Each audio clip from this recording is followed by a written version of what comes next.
Izraeli ndajnë marrëdhënie të shkëlqyera që I kanë rënjët në miqësinë e thellë midis popujve shqiptar dhe hebre, parktuar përmes shekujsh historie, kur më shumë se një herë hebrejt që iknin përsekutimit në Perëndim erdhën e u vendosën në brigjet tona.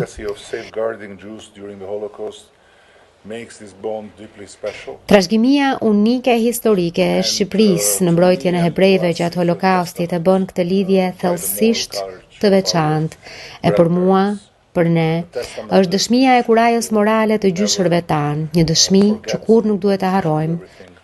e duhet bëjmë gjithçka për ta trashëguar brez pas brezi. Qeveria është plotësisht e përkushtuar për ta kremtuar këtë trashëgimi të çmuar nga historia dhe mban një qëndrim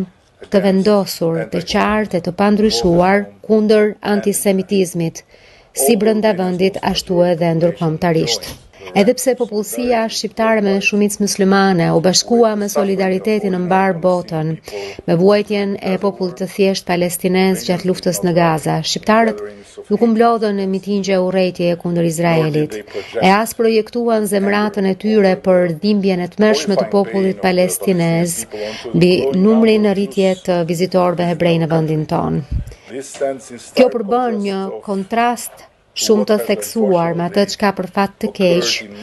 ka ndodhur në shumë pjesë të tjera të Europës, ku antisemitizmi edhe një herë u shndërrua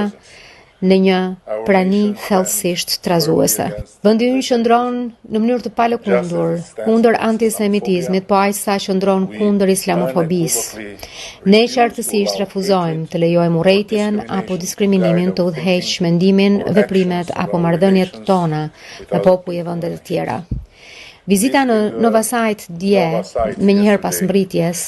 ishte thellësisht trazuese. E megjithatë pata një ndjenjë lehtësimi moral kundrejt shpirtrave të atij vendi të dhimbshëm, duke e ditur që kur nuk I lam në baltë, qëndruam krah pengjeve dhe familjeve të tyre